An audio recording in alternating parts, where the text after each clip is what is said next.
At 1400 hours on October 6, 1973, a sun-blasted Suez Canal reverberated with the first massive salvo of artillery as Egyptian forces crossed into Israeli territory, while hundreds of Syrian tanks surged across the Golan Heights. Thousands of kilometers away, Soviet planners and generals monitored intelligence reports, confident that their T-62 design and the doctrine it embodied could not fail. What they did not anticipate was that within the next 24 hours, the reality of modern armored warfare would render years of theory incomplete, exposing weaknesses in tactics, training, and human judgment, lessons that would echo through the armored doctrines of the Cold War, the birth of Soviet confidence. From the late 1940s through the early 1960s, Soviet armor theory was treated not merely as a military tool, but as a form of state ideology. Victory in war, Soviet planners believed, was a matter of science, industrial output, and the disciplined execution of doctrine.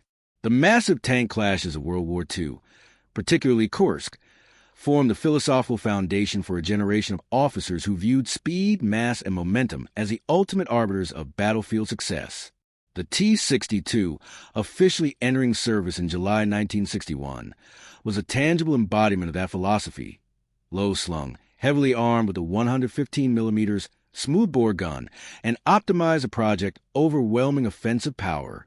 In military academies in Moscow, Kharkiv, and Leningrad, instructors would repeatedly stress that the tank's success did not rely on the crew's personal skill or intuition, but on their disciplined adherence to doctrine. The doctrine had been tested countless times on maps, on maneuvers, and in simulations, but never against an adaptive, prepared, and technologically proficient opponent. The T-62 was more than hardware. It was ideology in steel. Soviet Defense Minister Marshal Andrei Grechko had remarked in a briefing to the General Staff, "The modern tank is a fist of the state. It must strike without hesitation and without question." Every design choice reinforced this philosophy. The low profile reduced visibility to enemy gunners. The interior, cramped and austere, prioritized ammunition stowage and armor over comfort or situational awareness. The commander's optics were limited to narrow fields, emphasizing obedience over initiative. Yet every advantage carried a hidden cost. By assuming that the enemy would crumble in the face of mass advance, planners neglected flexibility, decentralized command, and environmental awareness, the very factors that would later determine the T-62's vulnerability in the deserts of Egypt and the hills of Syria. The Soviet Union, unwilling to risk direct conflict with NATO, exported its tanks and doctrine to client states, hoping for indirect validation. Egypt and Syria became living laboratories. By 1973, Egypt possessed more than 500 T-62s, while Syria deployed nearly 400, all trained under Soviet supervision. Embedded advisors drilled crews relentlessly in formation movements, sector assignments, and offensive maneuvers. Initiative was discouraged, hesitation punished. A Syrian tanker later reflected, "We were trained to move as one, to fire as one, to obey without question. Thinking for yourself was not allowed." Soviet observers remained discreetly present, taking notes from Moscow, convinced that these exercises would confirm what simulations had predicted, that the T-62 and Soviet-style doctrine could dominate any battlefield. In Cairo and Damascus, the T-62 represented more than just a tank. It was a symbol of Soviet technological superiority, of parity with Israel's Western-supplied armor, and of national prestige. Crews drilled repeatedly in open desert and on the Golan Heights Plateau, memorizing advance routes, targeting zones, and engagement protocols. Most crews were young men in their early 20s, many inexperienced in actual combat. Confidence was high, almost naive. One Egyptian officer remembered, "We believed the gun would fight for us. As long as we moved forward, nothing could stop us." That confidence, built on doctrine and technology, would soon collide with the unpredictable, adaptive tactics of the Israeli forces. On October 6, 1973, coinciding with the Jewish holiday of Yom Kippur, Egyptian and Syrian forces launched a surprise attack. At 1400 hours, massive Egyptian artillery barges tore through defensive lines along the Suez Canal, while Syrian armored divisions surged toward Quneitra in the Golan Heights. Within the first hour, hundreds of T-62s were advancing in tight formations, seemingly unstoppable. From the perspective of Soviet advisors observing remotely, it appeared that Doctrine had been vindicated. The tanks moved as designed, crews obeyed, and initial territorial gains suggested that momentum alone could decide the battle. However, the desert and the hills were unforgiving. On the Golan Heights, Syrian tanks traversed open terrain, exposed to Israeli observation and artillery. Dust clouds trailed in their wake. Engines roared and adrenaline surged, yet the predictability of their advance became a liability. Israeli Centurions, many equipped with a British 105mm L7 gun, awaited in hull-down positions behind ridgelines, patiently watching for the right moment. Colonel Avigdor Kalani, observing from command posts under heavy fire, later recalled, "They came straight at us, brave men, but they gave us every advantage." The combination of terrain, surprise positioning, and disciplined observation highlighted a flawed Doctrine could not anticipate. Predictability under rigid formation was deadly. Inside each T-62, the battlefield felt claustrophobic. Smoke from near misses filled interiors. Loaders struggled with heavy 115mm rounds, often in temperatures exceeding 40 degrees Celsius. Communications were chaotic as radio channels flooded with overlapping orders. The commander's optics were insufficient to identify all threats simultaneously, and crew members could only react to what they were told, not to what they observed. One Syrian tanker later described the moment vividly. "We felt strong, armored, unstoppable, until the enemy was already upon us, and we could see nothing but dust and fire." The illusion of dominance began to fracture. The T-62's power alone could not overcome tactical inflexibility. While Doctrine prescribed a relentless advance, Israeli crews maneuvered fluidly, shifted positions, and exploited terrain. Where Syrian and Egyptian crews hesitated, the Israelis acted.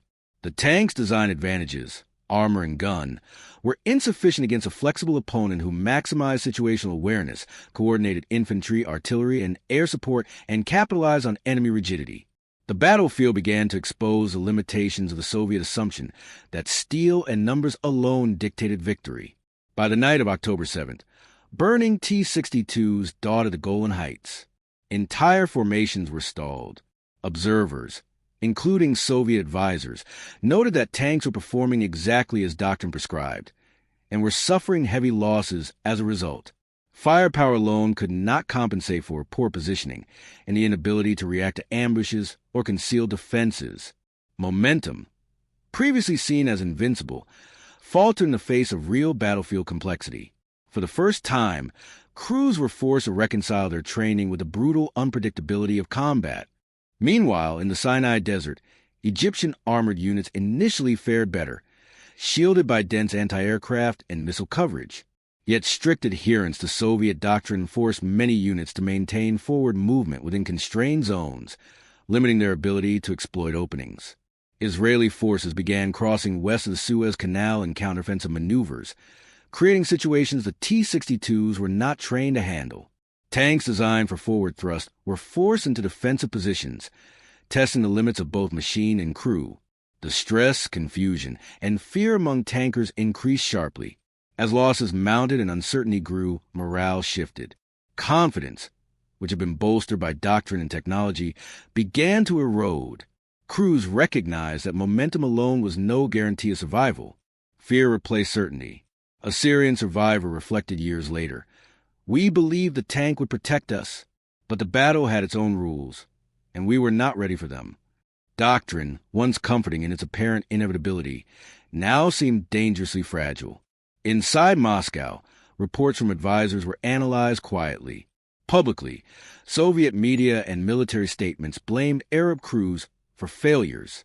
Privately, internal assessments were more nuanced and worrying.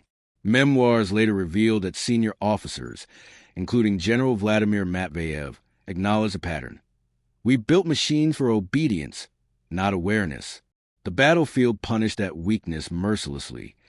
This subtle acknowledgement marked the beginning of a doctrinal reevaluation that would unfold over the coming decades. Importantly, the T-62 itself did not fail mechanically. Its gun, armor, and mobility met design specifications. What failed was a human element: crew coordination, situational awareness, and adaptability. Doctrine had assumed that obedience and momentum could replace independent judgment.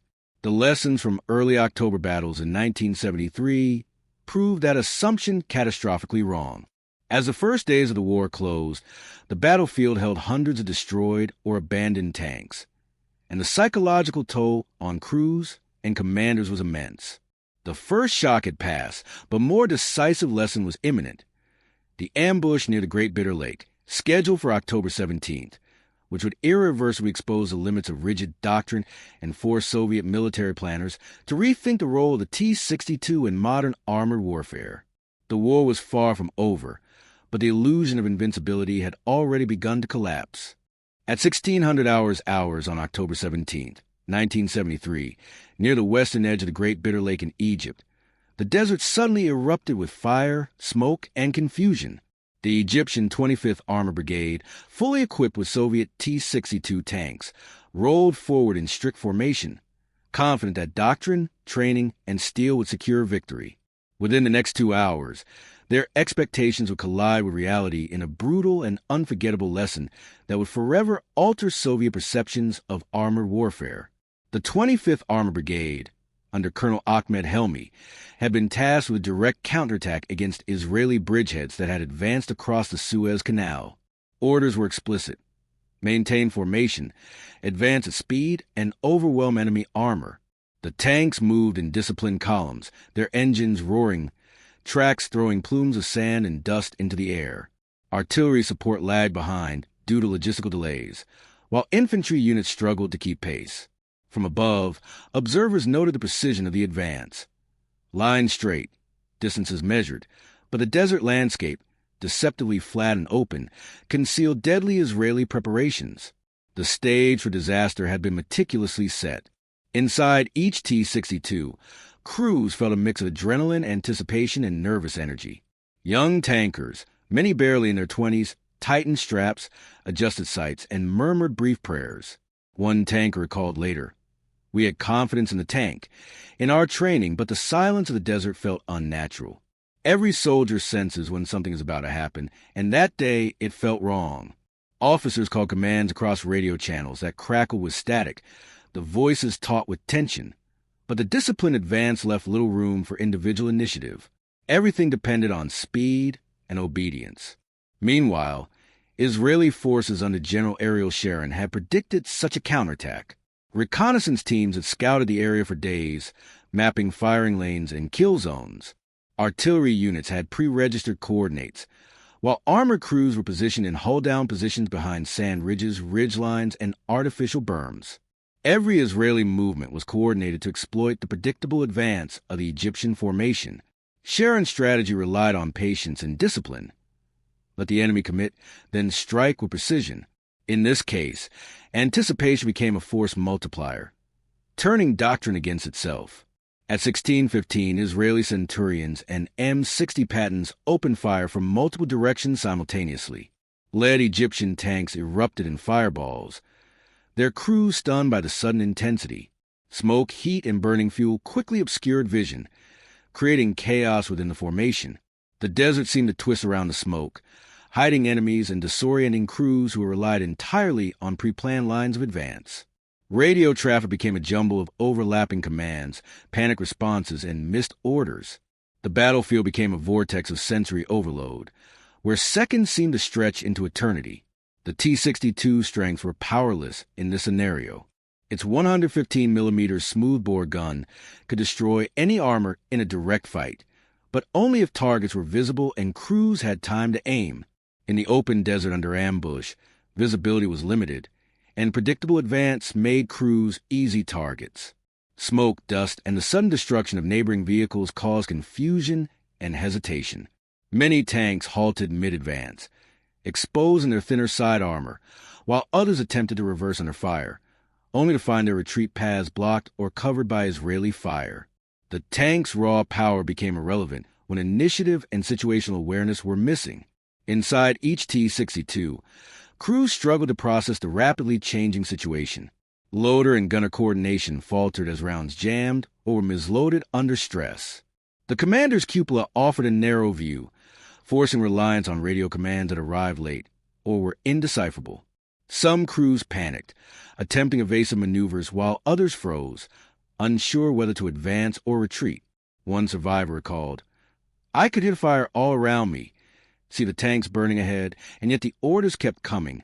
Advance, advance, as if that alone could save us." Discipline, the cornerstone of Soviet doctrine, became a liability. Colonel Helmy tried to rally his forces, issuing commands to push forward and engage Israeli tanks. But doctrine provided no alternative plan for engagement under ambush. The rigidity that had been drilled for months left him with little flexibility. Orders were obeyed with mechanical precision, yet the battlefield's dynamic demands could not be met.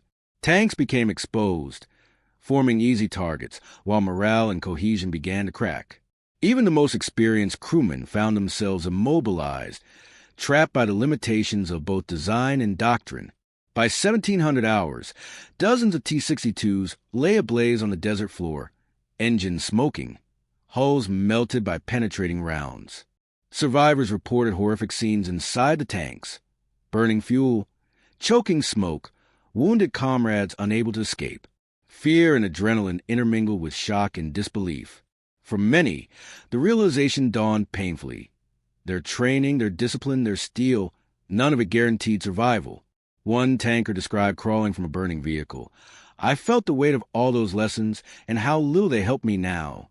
Soviet advisors watching from safer positions transmitted terse updates back to Moscow. Publicly, blame would be placed on Arab crews, but the internal assessments told a different story.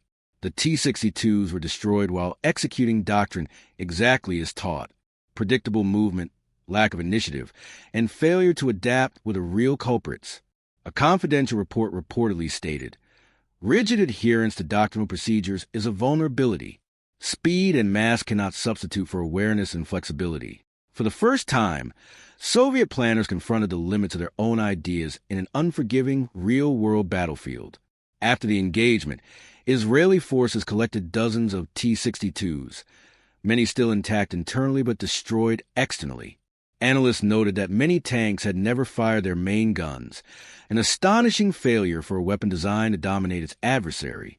The captured vehicles became objects of intense study, revealing how design limitations, narrow optics, poor crew coordination, and dependence on orders had compounded battlefield losses. The intelligence gained from these tanks quietly influenced Soviet design considerations in subsequent years. Surviving tankers described the emotional toll in harrowing terms. Shock, fear, guilt, and disbelief ran rampant. Many felt betrayed not by leadership but by the doctrine that had guided them unflinchingly into disaster. One Egyptian tanker later recounted, "I realized in those moments that the tank, the weapon, could not save me. It was only a machine, and it demanded obedience more than survival." Morale across units declined sharply, and the human cost was evident not just in destroyed vehicles, but in shattered confidence. By nightfall, over 80 Egyptian tanks were destroyed or abandoned, while Israeli forces advanced cautiously to consolidate positions. The engagement proved a decisive psychological and tactical turning point. The T-62, formidable in theory, was vulnerable in practice when doctrine left crews with no room to adapt. Soviet analysts would later recognize this moment as the starkest demonstration of doctrinal fragility, a battlefield lesson that would influence the next generation of armored warfare thinking and tank design.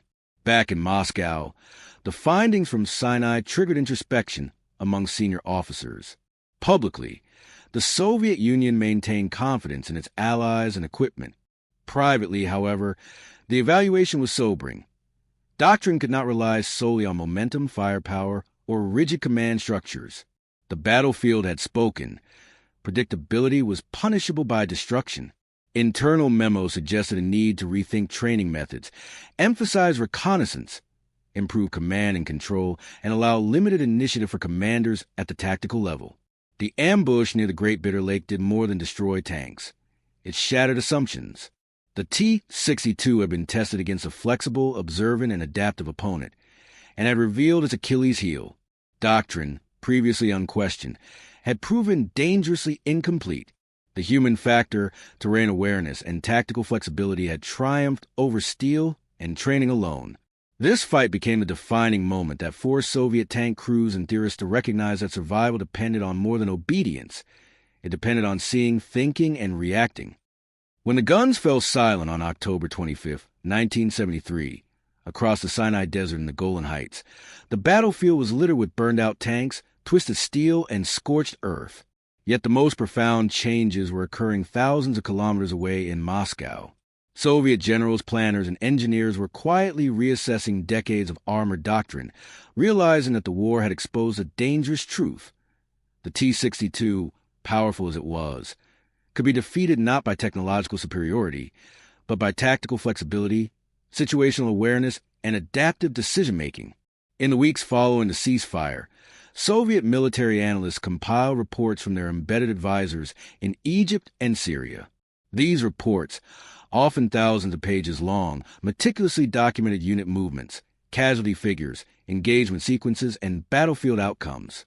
They were highly classified, circulated only within the General Staff and Armored Warfare Academies, such as the Malinovsky Armored Forces Academy in Moscow. Officers pored over photographs of destroyed T-62s, reviewed survivor interviews, and mapped Israeli ambush tactics against Soviet-trained formations.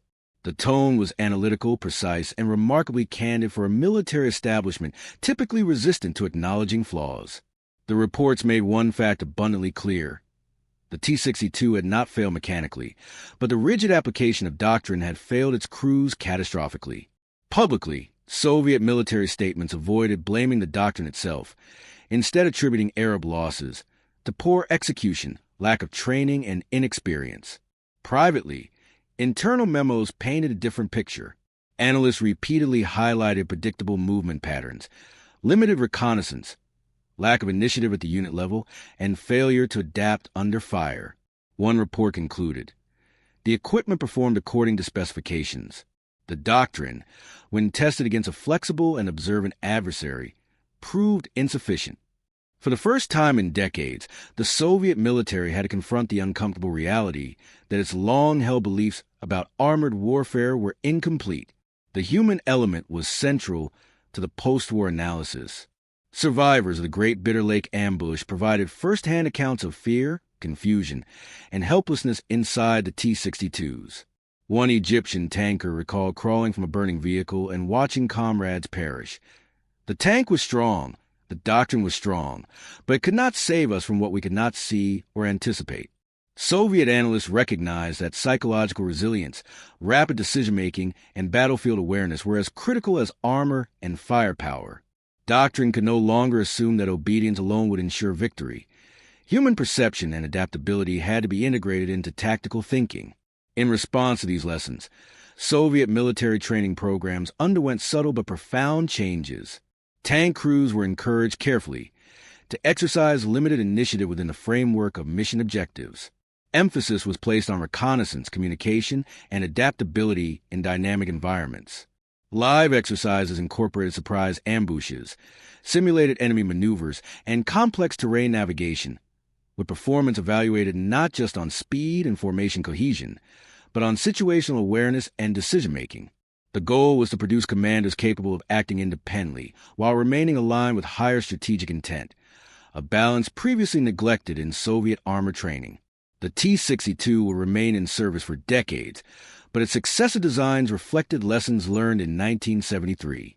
The T-64 introduced enhanced optics and improved gun stabilization, allowing more accurate firing under dynamic conditions. The T-72 incorporated advanced command layouts and sighting systems that enable commanders to maintain battlefield awareness while controlling multiple firing lanes. Engineers studied how ambushes, terrain, and human error contributed to losses, and designed tanks that emphasized situational visibility and flexibility, not just firepower. These were silent acknowledgments that doctrine and design had to evolve together to meet modern threats. Soviet advisors also modified how client states were trained. In Egypt and Syria, emphasis shifted toward decentralized command structures, combined arms coordination, and the integration of infantry, artillery, and air support with armored advances. Officers were taught to anticipate ambushes, respond dynamically, and use terrain to their advantage. The lessons from Sinai and the Golan were incorporated subtly, without public acknowledgement, to prevent loss of prestige or morale. In practice, the 1973 engagements had reshaped how Allies approached modern armored warfare. One of the most enduring lessons was the limitation of momentum as a sole tactical principle. The T-62 had been built for speed and shock. Soviet doctrine assumed that a disciplined advance would overwhelm opponents. Sinai proved this false. Israeli forces exploited predictable formations, adapted quickly to battlefield conditions, and inflicted devastating losses on advancing brigades. Soviet analysis recognized that speed and mass were meaningless without coordination, observation, and the ability to react instantaneously to enemy actions.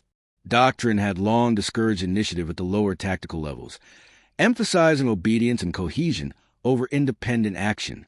The 1973 ambushes demonstrated the danger of this mindset. Soldiers and commanders trapped in rigid formations were unable to exploit fleeting opportunities or avoid destruction.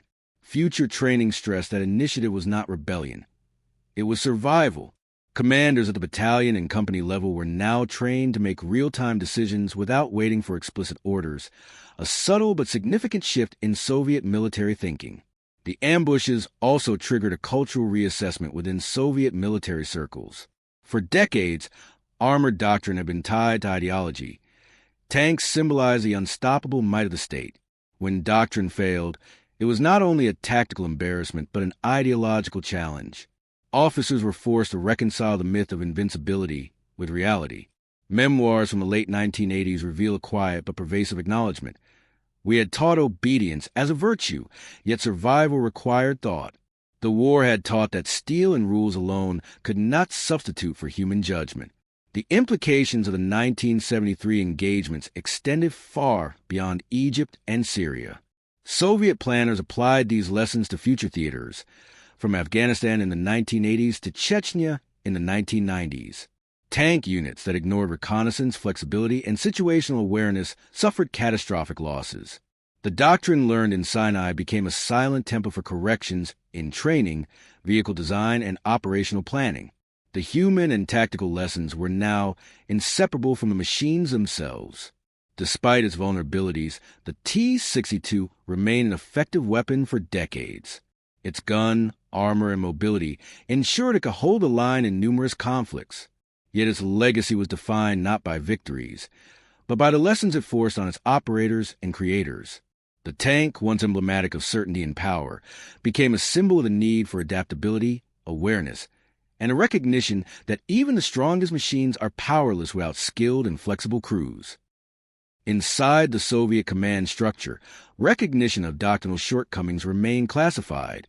No speeches, no public admissions, no propaganda narratives acknowledged that doctrine had failed. Yet in internal assessments, generals and analysts recorded the hard truth.